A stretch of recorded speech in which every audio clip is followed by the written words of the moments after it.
చాలామంది తెలియక నేటి సమాజం క్రైస్తవ్యాన్ని అర్థం చేసుకోలేకపోతుంది. ఏమంటే క్రైస్తవ్యం అంటే ముఖ్యంగా ఏంటి అని అంటే, మనం బ్రతుకుతున్నటువంటి ఈ ప్రపంచమే కాదు, ఈ భూమి మీద ఉన్నటువంటి ఈ జీవితమే కాదు, మరణానంతరం శాశ్వతమైన జీవితం ఉంది అని నమ్మి విశ్వసించి జాగ్రత్త పడడం ఏంటి చెప్పండి, క్రైస్తవ్యం. దీని చుట్టూ ఈరోజు ఏమండి ఎన్నో పద్ధతులు, విధానాలు, ఎన్నో వ్యతిరేకతలు, ఎన్నో రాజకీయాలు, ఎన్నో ప్రతికూల పరిస్థితులు, ఎంతో దోపిడీ, ఎంతో వ్యతిరేకత, ఇంత పెద్ద వ్యవస్థ, ఇన్ని పెద్ద సమస్యలు, ఇవన్నీ ఈ ఒక్క విషయం చుట్టూనే. ఏంటో విషయం చెప్పండి, మనది ఈ లోకం కాదు, ఈ లోకం శాశ్వతం కాదు, మరణం తర్వాత శాశ్వతమైన జీవితం ఉంది.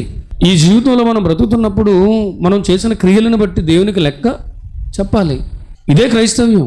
ఎక్కువ మంది విశ్వసించలేకపోతుంది ఇదే, ఎక్కువ మంది వ్యతిరేకిస్తుంది కూడా ఇదే.